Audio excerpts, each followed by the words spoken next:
Hello అండి, నమస్తే. అందరు ఎలా ఉన్నారండి? ఈ వీడియో వచ్చేసి లాస్ట్ వ్లాగ్ కంటిన్యూషన్ షేర్ చేస్తున్నానండి. నేను లాస్ట్ వ్లాగ్ లో ఉడిపి నుంచి మురుడేశ్వర్కి వచ్చి అవన్నీ చూపించాను కదా, మీతో షేర్ చేశాను. ఇప్పుడు వచ్చేసి మురుడేశ్వర్ లో ఉన్న శివయ్య గుడిలో ఒక మ్యూజియం లాగా పెట్టారండి. అదేనండి ఈ మ్యూజియం అయితే భూ కైలాస కేవ్ ఎంట్రన్స్ అని ఉంది బయట. మ్యూజియం లోకి ఎంటర్ అవ్వగానే సైడ్ లో రావణాసురుడి తల్లి అయిన కైకసి గారు ఉంటారండి. ఈమె వచ్చేసి మట్టితో శివయ్యని చేసుకొని ఎక్కువ పూజిస్తూ ఉండేదండి. ఆమె వచ్చేసి శివయ్యకి గొప్ప భక్తురాలు అనమాట. ఒకరోజు ఆమెకి ఆత్మలింగంని పూజించాలని కోరిక కలుగుతుందండి. ఆ విషయం అయితే వాళ్ళ కొడుకు అయిన రావణాసురుడికి చెబుతుంది. సరే అని రావణాసురుడు వాళ్ళ తల్లి కోసము అఘోర తపస్సు చేస్తారండి. అప్పుడు శివయ్య పార్వతీదేవులు కరిగిపోయి కిందికి వచ్చి ఆయన చేతికైతే ఆత్మలింగం ఇస్తారండి. ఇక్కడ చూస్తున్నారా, శివయ్య కోసం రావణాసురుడు కఠోర తపస్సు చేస్తున్న దృశ్యం అయితే కనిపిస్తుంది మనకి ఇక్కడ. ముందే శివయ్య చెప్తారండి రావణాసురుడికి ఆత్మలింగాన్ని ఎక్కడ కింద పెడతాడో అక్కడే మొట్టమొదట స్థాపితం జరుగుతుందని. కానీ ముక్కోటి దేవతలందరూ భయపడుతూ ఉంటారండి.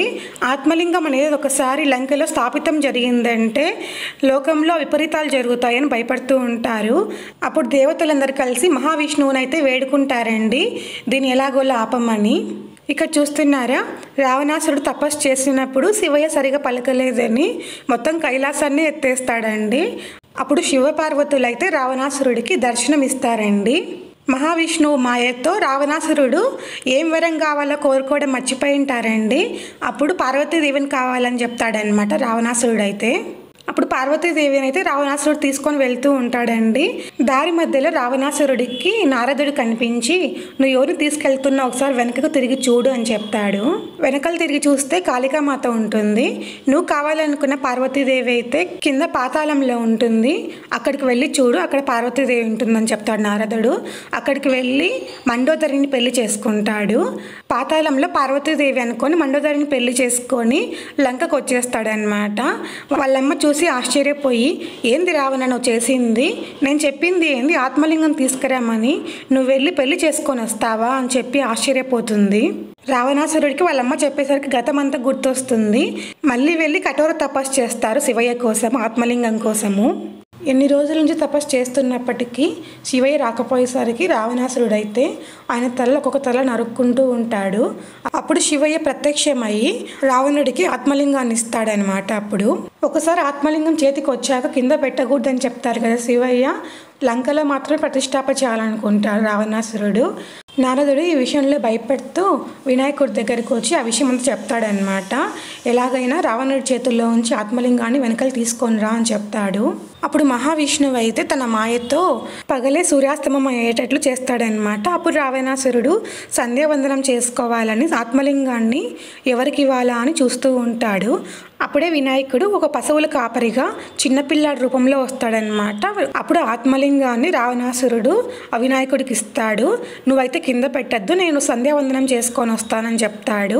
వినాయకుడు అయితే చాలా బరువుగా ఉంది ఆత్మలింగము, నేను ఒక 3 సార్లు పిలుస్తాను, నువ్వు వెంటనే వచ్చేయాలి, లేకపోతే కింద పెట్టేస్తానని చెప్పేస్తాడు వినాయకుడు. అలా సంధ్యావందనం చేసుకుంటూ ఉంటాడు రావణాసురుడు. వినాయకుడు అయితే ఒక 3 సార్లు పిలిచింటాడు రావణాసురుడిని, రాకపోయేసరికి ఆత్మలింగాన్ని కింద పెట్టేస్తాడు వినాయకుడు. అప్పుడు రావణాసురుడికి అయితే చాలా కోపం వచ్చేస్తుందండి. అలా కోపం వచ్చి ఇంకా వినాయకుడిని కొట్టాలనుకున్నాడు. అందులోపల ఆ బాలుడు అయితే వినాయకుడిలా మారిపోతాడు. తరువాత ఆత్మలింగాన్ని రావణాసురుడు ఎలాగైనా బయటికి తీయాలని చూస్తాడనమాట. ఆ శివలింగం బయటికి తీయడంలో కొంచెం సాగిందని చెప్తారు, కానీ శివలింగం అయితే అక్కడి నుంచి బయటికి రాదండి, అక్కడే స్థిరపడిపోతుంది. ఇప్పుడు మనం ఆ శివలింగాన్ని చూడాలంటే గోకర్ణకి వెళ్తే చూడవచ్చండి. ఇదేనండి ఆత్మలింగం యొక్క కథ. అయితే మీకు అర్థమైందని అనుకుంటున్నాను. ఇంకా ఇక్కడ చూస్తున్నారా, ఇక్కడ ఉడిపి దగ్గరలో ఉన్న మురుడేశ్వర ఎక్కడెక్కడ శివయ్య ఎలా ఉంటాడో మొత్తం ఇక్కడ చూపిస్తున్నారు మనకు. అలా మ్యూజియం నుంచి బయటికి వచ్చాక ఒక చెట్టు కింద వ్యాసుడు ఇంకా వినాయకుడు అలా కూర్చున్నట్టు వ్యాస మహర్షి మహాభారతాన్ని వినాయకుడికి చెప్తూ వినాయకుడైతే మహాభారతాన్ని రాస్తున్నట్లు చూపించారు ఇక్కడ మనకు. ఇక్కడ మళ్ళీ మీకు సముద్రాన్ని చూపిస్తున్నాను చూడండి. ఇక్కడ మీకు ఒక రాయి అయితే జూమ్ చేసి చూపిస్తున్నాను. అది వచ్చేసి ఏదో ఒక ఐలాండ్ లాగా కనిపించింది మాకు, అందుకే వీడియో తీసి మీకు చూపిస్తూ ఉన్నాను జూమ్ చేసి మరి. కానీ అక్కడ ఉన్న శివయ్యని చూసుకుంటూ చుట్టూ సముద్రాన్ని చూసుకుంటూ ఉంటే చాలా ప్రశాంతంగా ఉందండి. చాలా చాలా బాగుంది చూసేదానికి. అందులో వాతావరణం కూడా ఒక్కసారిగా మారిపోయిందండి. అప్పుడు ఫుల్ మోడం వచ్చేసి వర్షం వచ్చేటట్లు అయిపోయింది అనమాట. ఇక్కడ చూస్తున్నారా, వెనకాల నుంచి శివయ్యని చూపిస్తున్నాను మీకు. అసలు దగ్గర నుంచి వీడియో తీసేకి కూడా కుదరడం లేదండి, ఎంత పెద్దగా ఉన్నాడు శివయ్య అక్కడ. ఇంకా ఇక్కడైతే మా ఆయన నీకు ఫోటో తీస్తే అక్కడ నిల్చో అని చెప్పాడా. ఇంకా సరే నేను అక్కడ నిల్చొని ఉన్నానండి ఫోటో కోసం. మా ఆయన అయితే వీడియో కూడా తీశాడు. ఇంకా ఇక్కడ మ్యూజియంలో అవన్నీ చూసేసి ఇంకా బయటకు వెళ్తూ ఉన్నాము. ఇక్కడ మామయ్య లక్కీనైతే మా ఆయన వీడియో తీస్తూ ఉన్నాడు కిందికి వచ్చేది. ఇది వచ్చేసి మా రూమ్ దగ్గర నుంచి అండి వ్యూ పాయింట్. మా రూమ్ వచ్చేసి కింద ఇచ్చారు, మేము అదే పనిగా పైకి ఎక్కి మరీ వీడియో తీస్తున్నాము. పైనుంచి చూస్తే కూడా చాలా బాగుందండి వ్యూ పాయింట్స్ ఇక్కడ. మేము మామూలుగా అయితే సన్సెట్ కోసం చూస్తూ ఉన్నామండి పైకి ఎక్కి, కానీ ఇక్కడికి ఎక్కి చూసినా కూడా మొత్తం మూడం అడ్డం వచ్చేసిందండి, మాకేం కనిపించలేదు సన్సెట్ అయితే. నేను లాస్ట్ వీడియోలో చూపించాను కదండి మేము ఎక్కడ తీసుకున్నామో రూమ్ అని. ఇదే అండి మేము తీసుకున్న హోటల్ అయితే. మేము తీసుకున్న రూమ్ వచ్చేసి కింద అనమాట, అక్కడ కూర్చోన్నారు కదా ఇద్దరు, అక్కడే అనమాట మేము తీసుకున్న రూము. ఈ హోటల్ నేమ్ వచ్చేసి ఆర్యానా గెస్ట్ హౌస్ అండి. మీరు ఎప్పుడైనా మురుడేశ్వర్ వచ్చారంటే ఇక్కడ తీసుకోండి రూమ్ అయితే, చాలా బాగుంటాయండి ఇక్కడ నుంచి లొకేషన్స్. మీరు ఇక్కడ బీచ్ చూసుకోవచ్చు, దగ్గర గుడి కూడా దగ్గరే అండి, అన్నీ దగ్గరే అవుతాయి మీకు. ఇంకా ఇది వచ్చేసి ఆ రోజు సాయంకాలం అండి. ఆ రోజు సాయంకాలము మేము తినేదానికని బయటకు వచ్చాము. అక్కడ ఫిష్ అయితే చాలా ఫేమస్ అండి, ఫిష్ ఫ్రై చాలా బాగుంటుంది అంటారు. కానీ ఆ రోజు మేము ఫిష్ అయితే తినలేదండి. మా ఆయన ఊరికి వీడియో తీస్తున్నాడు అంతే, అక్కడ చూపిస్తున్నాడు మీకు. ఆ రోజు శనివారం కదా, అసలు మేము తినమండి ఫిష్ ఆ రోజు శనివారం రోజు. ఇంకోటి ఏంటంటే ఆ రోజు గుడికి కూడా వెళ్ళాలి కదా, గుడికి వెళ్ళి వచ్చాము, మళ్ళీ పొద్దున్నే లేచి గుడికి వెళ్ళాలి కదా, అందుకే తినలేదు. ఇంకోటి ఏంటంటే శనివారం అస్సలు తినమండి, అదొక పెద్ద రీజన్ అని చెప్పాలి. ఇంకా ఇక్కడ పానీపూరి వచ్చేసి మా కోసమే అండి, అది తీసుకొని ఆ రోజు మేము ఇది ఒకటి తిన్నామన్నమాట బీచ్ దగ్గర.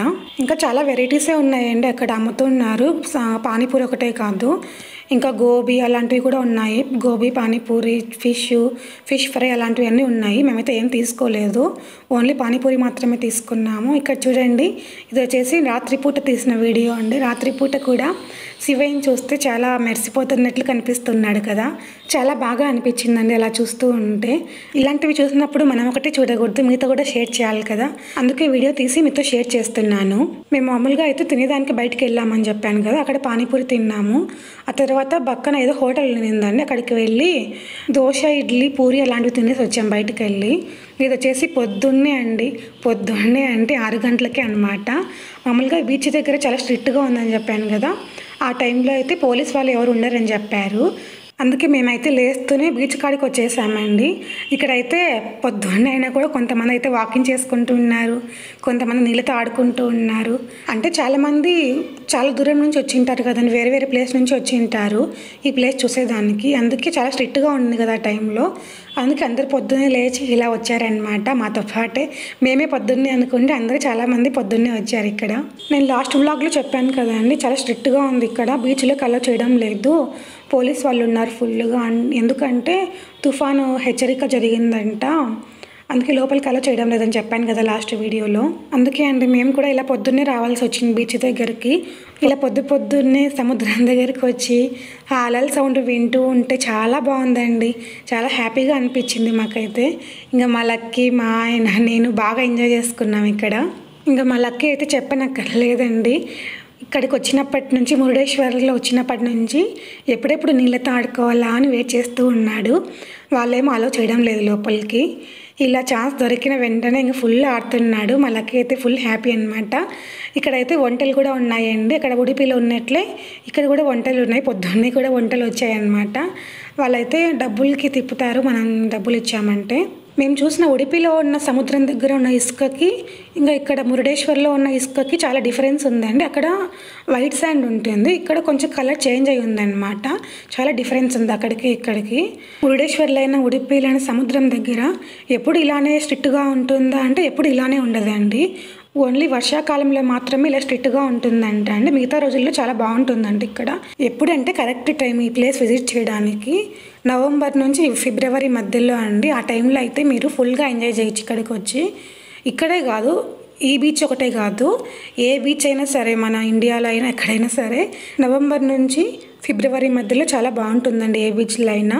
ఇక్కడ నేను మా లక్కీ ఇంకా ఆడుకుంటున్నాం అనమాట. ఇక్కడ మా మొఖాలు చూసారా, అసలు ఫుల్గా నిద్రపోయి లేచి వచ్చామండి. అందుకే కొంచెం ముఖం దద్దరిచ్చినట్లు అయిపోయింది అనమాట. అందులో మేము రెడీ కూడా కాలేదండి, అలానే వచ్చేసాం. ఇక్కడ మా మామయ్య ఏమో అసలు లోపలికి రావడం లేదండి. మళ్ళీ వస్తే బట్టలు తడిచిపోతాయి, నేను రానని చెప్తున్నాడు. మళ్ళీ కాసేపు నాకు వచ్చాడనమాట.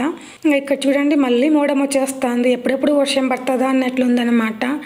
అసలు చెప్పాలంటే ఆ రోజు ఫుల్ వర్షం పడిందండి.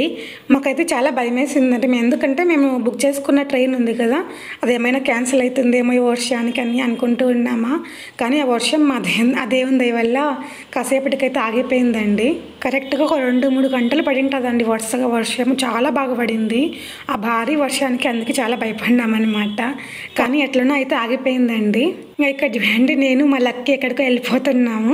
వెళ్ళిపోలేదు లేని అలలు వస్తూ ఉన్నాయి కదా, అలలు వచ్చినప్పుడు అలా పరిగెత్తుకుంటూ వెళ్తున్నాం, ఆడుకుంటున్నాం అనమాట ఇద్దరము. అలా కాసేపు అయితే బాగా ఆడుకున్నామండి. కాసేపు తర్వాత 7 గంటలకి పోలీస్ వాళ్ళు వచ్చారు. ఇంకా బయటికి వెళ్ళిపోండి అని అందరిని తరిమేస్తున్నారనమాట. మేమైతే అక్కడ నుంచి అక్కడ వెళ్ళిపోయి రూమ్కి వెళ్ళిపోయి ఫ్రెష్ అయిపోయి గుడికి వెళ్ళాలని రెడీ అయిపోయాం రూమ్కి వెళ్ళి ముందు. అలా మేము రూమ్లో రెడీ అయిపోయి ఇలా బయటికి వచ్చినాక ఇక్కడైతే చాలామంది ఉన్నారండి. ఏం జరుగుతుందా అని అక్కడికి బయటకు వచ్చి చూస్తే అక్కడికి వెళ్ళి చూసాక ఇక్కడ మొత్తం చేపలు పట్టే వాళ్ళంతా రాత్రి వెళ్ళినారేమో, పొద్దున్నే వచ్చేసారు. పడవలలో చేపలన్నీ పట్టుకొని వచ్చారండి. అక్కడ చేపలు అమ్మే వాళ్ళు ఆడవాళ్ళు ఉంటారు కదా, వాళ్ళంతా బుట్టలు పట్టుకొని వచ్చారనమాట చేపల కోసము. అందులో అయితే అన్ని రకాల చేపలు ఉన్నాయండి. చిన్న చేపలు ఉన్నాయి, పెద్ద చేపలు అన్ని రకాలు ఉన్నాయన్నమాట. వీళ్ళంతా రాత్రి వెళ్ళింటారు కదా చేపలు పట్టేకి, వాళ్ళ పడవలను అయితే ఇలా పెట్టేస్తున్నారనమాట, సైడ్కి పెట్టేస్తున్నారు. అసలు ఎలా పడతారు అసలు అర్థమే కాలేదండి మాకు. రాత్రులు వెళ్తారు, రాత్రులు ఎలా కనిపిస్తాయో వాళ్ళకి తిండి ఎలా జరుగుతుందో, అసలు వర్షం పడితే ఎలా ఉంటారో పాపం అనిపించింది వాళ్ళని చూస్తే. వాళ్ళ కష్టం ఎంతైనా కష్టమే కదండి పాపం. అసలు ఇక్కడ చూస్తున్నారా పడవలు వస్తూనే ఉన్నాయి. వాళ్ళైతే బొట్టలు పట్టుకొని రెడీగా వెళ్తున్నారు. మళ్ళీ చేపలు దొరకవు అని అక్కడ ఉన్న ఆడవాళ్ళు అమ్మే వాళ్ళు ఉంటారు కదా, వాళ్ళు బుట్టలు పట్టుకొని రెడీగా వెళ్తున్నారు చేపల కోసము. నేనైతే ఇలా చూడడం ఫస్ట్ టైం అండి. చేపలు అమ్మే వాళ్ళని చూశాను, డైరెక్ట్గా సముద్రంలో పడవల్లో చేపలు తెచ్చి ఇలా డైరెక్ట్గా అమ్మడం ఇది చూడడం ఫస్ట్ టైం అనమాట. నేను ఇందాక చెప్పాను కదా మీతో ఫుల్ మోడం ఉంది, వర్షం వచ్చేటట్లు ఉందని చెప్పి. సేమ్ ఇప్పుడు కూడా అలానే ఉన్నిందండి, ఫుల్ మోడం ఉంది. గాలి అయితే చాలా బాగా ఎక్కువగా వస్తుందన్నమాట. ఇక్కడ చూస్తున్నారా పడవలో చేపలు చూపిస్తున్నాను మీకు. ఇక్కడ మొత్తం వాళ్ళు ఇలా చేపలు పట్టుకొని వచ్చారు వాళ్ళు. అందులో చాలా వరకు ఇలా చిన్న చిన్న చేపలే ఉన్నాయండి. అంటే చిన్నవి కాదు, మరి పెద్దవి కాదు, మీడియం సైజులో ఉన్నాయి. కొన్ని అయితే కింద పడి ఉన్నాయన్నమాట. ఇంకా దానిల కోసం నేను చెప్పాను కదా లాస్ట్ వీడియోలో, సముద్రం దగ్గర గద్దలు కాకులు అన్నీ ఎక్కువగా ఉన్నాయని చెప్పి. ఇలా కింద పడినవి దానిల కోసం అయితే పైన ఇలా గద్దలు కాకులు తిరుగుతూ ఉన్నాయండి. అవి అయితే ఎప్పుడెప్పుడు అని వెయిట్ చేస్తున్నాయి అన్నమాట. కింద పడినవి వెంటనే నోట్లో పెట్టేసుకొని పైకి వెళ్ళిపోతున్నాయి. 1 కాదు 2 కాదండి, చాలా ఉన్నాయి ఇక్కడ గద్దలు అయితే. ఇక్కడ చూస్తున్నారా చేపల్లో వేరే టైప్ అండి, ఇవి కొంచెం పెద్దగా ఉన్నాయన్నమాట. దాని పక్కన ఇవి వచ్చేసి గవ్వలు, దాంట్లో కూడా చిన్న ఒక మాంసంలాగా ఉంటుందంట, దాంట్లో కూడా వంట చేస్తారు. ఇవి కూడా వేరే రకం చేపలు, ఇవైతే నీళ్ళల్లోనే ఉన్నాయి. నీళ్ళల్లో ఉండేటివైతే కొంచెం బతికే ఉన్నాయండి. ఇక్కడ చూసిన రకరకాల చేపలు ఉన్నాయి. ఇక్కడైతే సముద్రం దగ్గరగానే ఒక చిన్న హోటల్ లాగా ఉందండి, అక్కడికైతే మేము వచ్చామన్నమాట టిఫిన్ తినేదానికి. చిన్న హోటలే అంటే మరీ చిన్నదే అండి. ఇవంటే పెద్ద పెద్ద రూమ్స్ లాగా ఉండదు అనమాట, ఒక బెంచీలు కుర్చీలు వేసి ఉంటారు, ఒక షెడ్ లాగా పెట్టేశారు. అక్కడైతే మేము టిఫిన్ తినడానికి వచ్చాము. ఇక్కడ చూడండి మా లక్కీ అయితే అప్పుడే కొంచెం పొద్దున్నే లేచాడు కదా, ఆయనకి కొంచెం ముఖం అయితే వాడిపోయి ఉందండి పాపం. మా లక్కీ నిద్ర సరిగా లేదు. ఇంకా మా లక్కీ అయితే పూరి కావాలని చెప్పాడు, పూరి కోసం వెయిట్ చేస్తూ ఉన్నాడు అనమాట. ఇంకా మా మామయ్య మా ఆయన అయితే ఇడ్లీ చెప్పారు, వాళ్ళకైతే ఇడ్లీ ముందు వచ్చేసింది. నేనైతే దోశ చెప్పాను, మసాలా దోశ. నేను కూడా దానికోసం వెయిట్ చేస్తున్నా అండి. ఏమంటే ఆకలిగా ఉంది ఫుల్గా, మాకైతే చాలా ఆకలిగా ఉందన్నమాట. రాత్రి ఎప్పుడో తిన్నాం కదా, ఇంకా పొద్దున్న నుంచి కాఫీ కూడా ఏం తాగలేదు. నాకైతే చాలా ఆకలి అనిపించింది. అది పొద్దున్నే కాబట్టి లొకేషన్ కూడా చాలా బాగుండిందండి. ఎదురుగా ఏమో సముద్రము, మనం ఎప్పుడు అలా తినిండాం కదా, అది ఫస్ట్ టైం అనమాట నేను అలా తినడం, సముద్రం చూస్తూ తినడం అయితే ఫస్ట్ టైం. నేను ముందైతే మా ఆయనకి మా మామయ్యకి వచ్చేసాయండి ఇడ్లీ వడ చెప్పారు వాళ్ళు, ఇడ్లీ వడ సాంబారు ఫస్ట్ వాళ్ళకే వచ్చాయన్నమాట, వాళ్ళు తినేస్తున్నారు. మాకు కొంచెం లేటుగా వచ్చాయి, మాది పూరి మసాలా దోశ కదా, మాకు కొంచెం లేట్ అయ్యాయి. మేమైతే వెయిట్ చేస్తూ ఉన్నామన్నమాట దానికోసము. అందుకే వీళ్ళకి వీడియో తీస్తున్నాను ముందు నేను. ఇంకా టేస్ట్ విషయానికి వస్తే చాలా బాగున్నాయండి. టేస్ట్ మనం పెద్ద పెద్ద హోటల్లో తింటాం కదా, అంతకన్నా బాగున్నాయి. ఇక్కడ చూస్తున్నారా, ఇది పొద్దున్నే 8:30కి ఆ టైంలో చాలామంది అయితే బీచ్ కాడికి వచ్చి ఫోటోలు తీసుకుంటూ ఉన్నారండి. పోలీస్ వాళ్ళు ఉంటే ఖచ్చితంగా వాళ్ళని బయటికి పొమ్మనేవాళ్ళు. ఇక్కడ చూస్తున్నారా, దూరంగా పడవలు అయితే వస్తున్నాయండి. ఇంకా పడవలు అయితే వస్తూ ఉన్నాయి చేపలు పట్టుకొని. ఇక్కడ దూరంగా చూసారంటే అక్కడ పోలీస్ వాళ్ళు ఉన్నారండి. వాళ్ళు చెప్పారనమాట బయటికి పోండి అని. వాళ్ళైతే బయటకు వెళ్ళిపోతున్నారు. నేను ఇందాక చూపించాను కదా చేపలు పట్టుకొని వచ్చారు పడవలో, అదంతా అది వచ్చేసి మేము టిఫిన్ తిన్నాక తీసిన వీడియో అండి. అదైతే మీకు ఫస్ట్ చూపించాను, తర్వాత ఇది చూపిస్తున్నాను. ఇంకా మేము అక్కడ టిఫిన్ తినేసి అక్కడ చేపలన్నీ చూసుకొని ఇక్కడ డైరెక్ట్ గుడికి వచ్చేసాము. నేను చెప్పాను కదా లాస్ట్ వీడియోలో, మేము దర్శనం అయితే చేసుకున్నాం కానీ గుడి గోపురం పైకి వెళ్ళలేదని చెప్పి. ఇప్పుడైతే అక్కడికి వెళ్తున్నామండి. ఇక్కడ చూస్తున్నారా, గోపురం అయితే మొత్తము 18 అంతస్తుల దాకా ఉందండి. దీనికైతే లిఫ్ట్ కూడా ఉంది, మనం ఆ లిఫ్ట్లో వెళ్ళొచ్చు అనమాట. ఇప్పుడు చూపిస్తాను మీకు ఎలా వెళ్ళాలో లిఫ్ట్లో. లోపలికి ఎంటర్ అవ్వగానే 2 లిఫ్ట్లు ఉంటాయండి. ఇక్కడ చూస్తున్నారా, నేను చెప్పాను కదా లాస్ట్ వీడియోలో, ఈ గుడి కట్టించింది ఈయనే అండి, డాక్టర్ ఆర్ఎన్ శెట్టి గారు. అలా లోపలికి ఎంటర్ అవ్వగానే 2 లిఫ్ట్లు ఉంటాయని చెప్పాను కదా. ఇక్కడ టికెట్ ఉంటుందండి. పెద్దవాళ్ళకైతే 20 రూపాయలు, చిన్నపిల్లలకైతే 10 రూపాయలు అనమాట. దానికి కూడా ఒక వెయిటింగ్ అనేది ఉంటుందండి. లిఫ్ట్లో ఒక 10 మంది దాకా పడతారనమాట. అంతమందిని పంపిస్తారు. మిగతా వాళ్ళైతే వెయిట్ చేస్తూ ఉండాలి బయట. ఆ బయట ఉన్న వాళ్ళు అయిపోయిన తర్వాత అక్కడ టికెట్లు ఇవ్వరండి, టికెట్స్ కూడా ఇవ్వరు. బయట అందరూ లోపలికి వెళ్ళిన తర్వాత మిగతా వాళ్ళకి టికెట్లు ఇస్తారు. అది చాలా మంచి పద్ధతే కదండి నిజంగా చెప్పాలంటే. ఎక్కువ అందరికీ టికెట్లు ఒకేసారి ఇచ్చేసారనుకోండి, అందరూ ఒకేసారి కొట్టుకుంటారు కదా, మేము ముందు వెళ్ళాలని. అందుకే వాళ్ళు కూడా ఒక వెయిటింగ్ లాగా పెట్టారనమాట. వాళ్ళు అయిపోయేంత వరకు మిగతా వాళ్ళకి టికెట్లు ఇవ్వరండి. ఇక్కడ చూస్తున్నారా, మేము లిఫ్ట్లోకి అయితే వెళ్తున్నాము. ఇలాంటి సౌకర్యం అయితే ఏ గుడిలో ఉండదండి, ఏ గోపురం దగ్గర ఉండదు. ఇక్కడ మురుడేశ్వర్లో మాత్రమే ఉందండి ఇలాంటి సౌకర్యము. అది లిఫ్ట్లో వెళ్తున్నాము గోపురం పైకి. చూడండి, మా లిఫ్ట్ అయితే స్టార్ట్ అయిపోయింది. మీకు మొత్తం చూపిస్తాను ఇక్కడ వీడియోలో. 0 నుంచి మొత్తం గ్రౌండ్ ఫ్లోర్ నుంచి మొత్తం 18 అంతస్తుల వరకు చూపిస్తాను మీకు నెంబరు.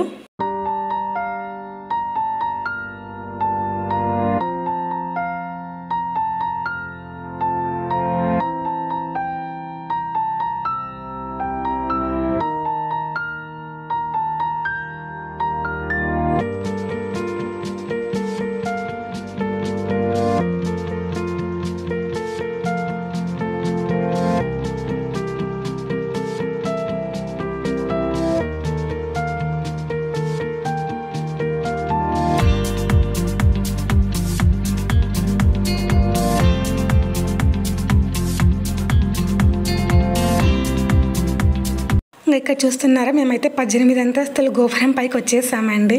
ఇక్కడ కూడా వెయిటింగ్ చేస్తూ ఉన్నారండి లిఫ్ట్ కోసం కిందికి వెళ్ళేదానికి. ఇక్కడ కూడా చాలా మంది ఉన్నారండి. మొత్తం పై నుంచి అంటే ఇక్కడ ఏం కనిపిస్తుందంటే వ్యూ పాయింట్స్ కనిపిస్తాయండి.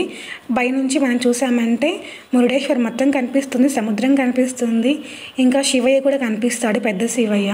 గోపురం పైన అయితే 2 కిటికీల్లాగా పెట్టారండి. ఒక కిటికీలో చూసామంటే మురుడేశ్వర్ మొత్తం కనిపిస్తూ ఉంది, చెట్లు, కొంచెం సముద్రం కూడా కనిపిస్తూ ఉంది. ఇక్కడ కడ్డీలాగా పెట్టారండి, వాళ్ళు కన్స్ట్రక్షన్ చేశారని చెప్పాను కదా లాస్ట్ వీడియోలో. ఏదో పెయింటింగ్ లాగా వేశారు, కడ్డీలు అయితే ఇంకా తీయలేదని చెప్పాను కదా, అవైతే కొంచెం అడ్డం వస్తున్నాయి అన్నమాట. ఇక్కడ చూస్తున్నారంటే మీకు ఇక్కడ వీడియోలో కనిపిస్తుందో లేదో, మాకైతే సముద్రం కనిపించింది. ఈ కిటికీలో నుంచి చూస్తే సముద్రం అయితే బాగా కనిపించిందండి, చెట్లు, అందులో వర్షం కూడా పడుతుంది. చూస్తున్నారా, వర్షం అయితే భారీగా పడిందని నేను చెప్పాను కదా ఇందాక మీతో. వర్షము 2-3 గంటలు బాగా పడింది, చాలా పెద్ద వర్షం పడిందని. ఇది ఇంకో కిటికీ నుంచి అండి. ఇంకో కిటికీ నుంచి చూసామంటే సముద్రం చాలా బాగా కనిపించిందండి. శివయ్య అయితే ఇంకా చాలా బాగా కనిపించాడు మాకు.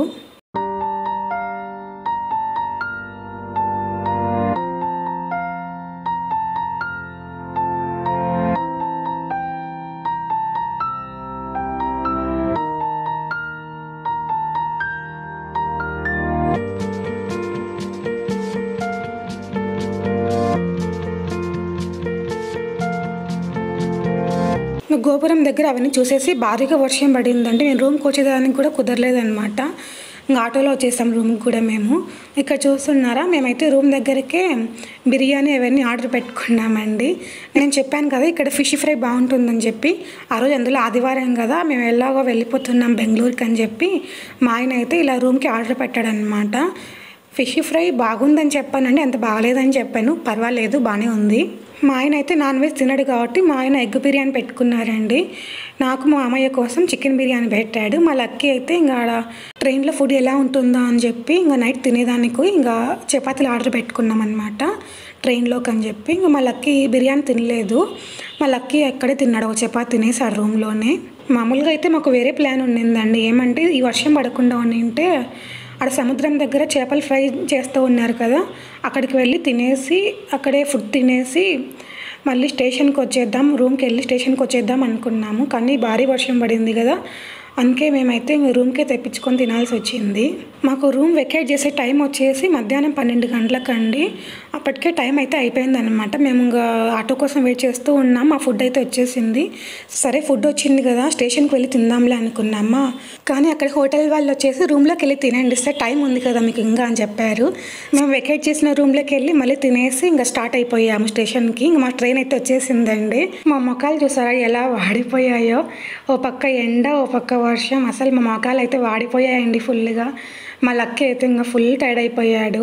ఒక విచిత్రం ఏంటంటే మేము వచ్చేటప్పుడు ఏ ట్రైన్ అయితే బుక్ చేసుకున్నామో సేమ్ అదే ట్రైనే బుక్ చేసుకున్నామండి రిటర్న్లో కూడా. ఇంకోటి ఏంటంటే మేము ఎక్కిన బోగి ఉంటుంది కదా, మా బోగి వచ్చేసి 9 నెంబర్ అనమాట స్లీపర్లో. సేమ్ అదే బోగిలోనే బుక్ అయ్యాయి. మళ్ళీ మాకు ఏమంటే కొంచెం సీట్లు ఒకటి చేంజ్ అయ్యాయి అంతే.